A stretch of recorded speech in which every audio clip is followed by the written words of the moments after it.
C'est la deuxième saison que Quentin et moi on travaille ensemble et la première fois qu'on a travaillé ensemble, on s'est rencontrés dans un restaurant et en fait, on a gardé ce petit rituel de temps en temps se faire une séance de prépa mentale, autour d'un bon déjeuner. Donc la première fois que Quentin et moi on s'est rencontrés, j'étais un petit peu en avance et le serveur arrive en me demandant, le mec avec qui tu manges, est-ce que il est vachement grand? Et je lui dis: «Bah oui, en fait, il est grand, il est jeune, il est beau, il est fort». Et ces 4 mots-là, finalement, pour moi, ça résume tout à fait, le handball de Quentin, qui a une grande vision du jeu, qui a des ambitions, qui est fort et qui allie cette force à de la finesse et surtout à de l'intelligence. Donc voilà, le handball de Quentin, pour moi, il est beau, il est fin, il est intelligent et il est fort à la fois et c'est ce qui rend finalement tout le travail de prépa mentale, très riche et très intéressant. Bonjour, je m'appelle Quentin Pugliese, j'ai 23 ans, je suis handballeur professionnel à Sarrebourg et ça fait à peu près 10 ans que je fais du handball. J'ai fait toutes mes classes jusqu'à mes 18 ans à Toulouse, dans le club de l'Union. Ensuite, j'ai fait le centre de formation à Nîmes.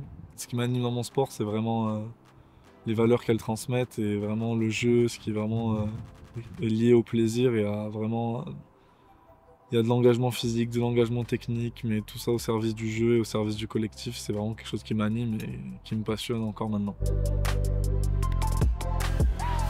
J'en avais fait un peu avant avec un certain Régis Bardera et ça m'avait vachement plu, mais j'avais pas eu trop le temps d'approfondir. Donc maintenant, ça fait un an qu'on fait ça assez régulièrement et je ressens vraiment l'impact sur ma performance, sur ma vision des choses, etc. Pour chaque détail, chaque performance, pour chaque moment d'avant-match, chaque moment d'entraînement qui soit vraiment utilisé et optimisé pour la performance. Et vraiment la prépa mentale là-dedans, ça nous fait avancer ce qu'on ne peut pas faire forcément dans des limites physiques. On arrive à avancer par la prépa mentale beaucoup plus et ça nous permet de franchir des paliers qu'on n'arriverait pas forcément à franchir si on était livré à nous-mêmes, je dirais. C'était vraiment quelque chose de personnalisé et d'adapté à ce que je recherche et donc d'essayer d'être performant, d'être consistant dans le jeu, d'avoir vraiment des objectifs clairs qui me permettent d'avancer, vraiment de rendre le plus professionnel possible la pratique. Depuis que j'ai mis les pieds dedans, j'ai vraiment l'impression que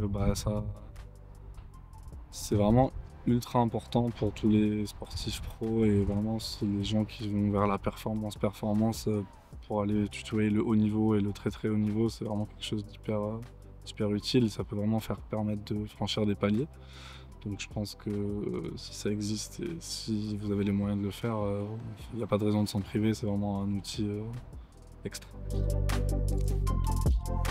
Ouais, il y a des choses qui me freinaient, on va dire, c'était plus des choses comme la confiance en soi ou vraiment prendre du recul sur les capacités qu'on a et ce qu'on attend de nous, les relations avec les coachs, les joueurs, etc., qui n'étaient pas forcément des blocages, en tout cas à première vue, mais ça pouvait ralentir la progression, ralentir la performance. Et ça a vraiment avancé grâce, je pense, en tout cas en très grande partie à la prépa mentale et au recul que ça fait prendre à l'athlète. Les points forts qu'on a eus, c'était vraiment sur les objectifs et sur les répétitions d'objectifs. En fait, le fait d'en parler avec quelqu'un, de les mettre sur papier, de faire des tableaux, de les travailler, de les reprendre, de les expliquer, d'aller plus loin, de prendre un mot, de partir de celui-là et d'aller plus loin, de le développer, etc. Ça fait vraiment prendre du recul sur les choses et du coup ça nous reste en tête et inconsciemment ou consciemment à l'entraînement et dans les matchs on l'a toujours en tête et ça nous permet de rester concentré dessus et c'est l'objectif qu'on se fixe soi-même, donc on reste concentré sur ce qu'on veut et on se fait pas avoir par des choses futiles qui nous sortent de notre performance. Ce qu'on a travaillé petit à petit et qui a fait avancer, c'était une routine d'avant-match qui me permettait d'être bien concentré, bien axé sur ma performance, bien focus et de me rappeler mes objectifs, de me mettre dans certains modes selon l'envie que j'avais avant le match, etc.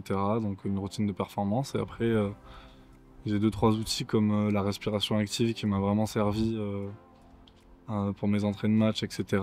Et qui peut me servir dans l'autre sens, à me calmer. Je dirais que je recherchais vraiment quelqu'un qui avait des connaissances et qui aurait des outils à me faire découvrir selon les problématiques que je lui pose, selon les objectifs que j'ai.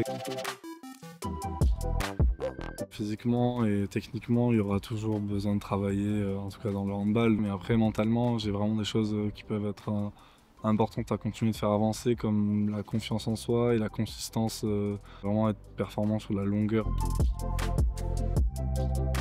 Je dirais méthodologie, routine.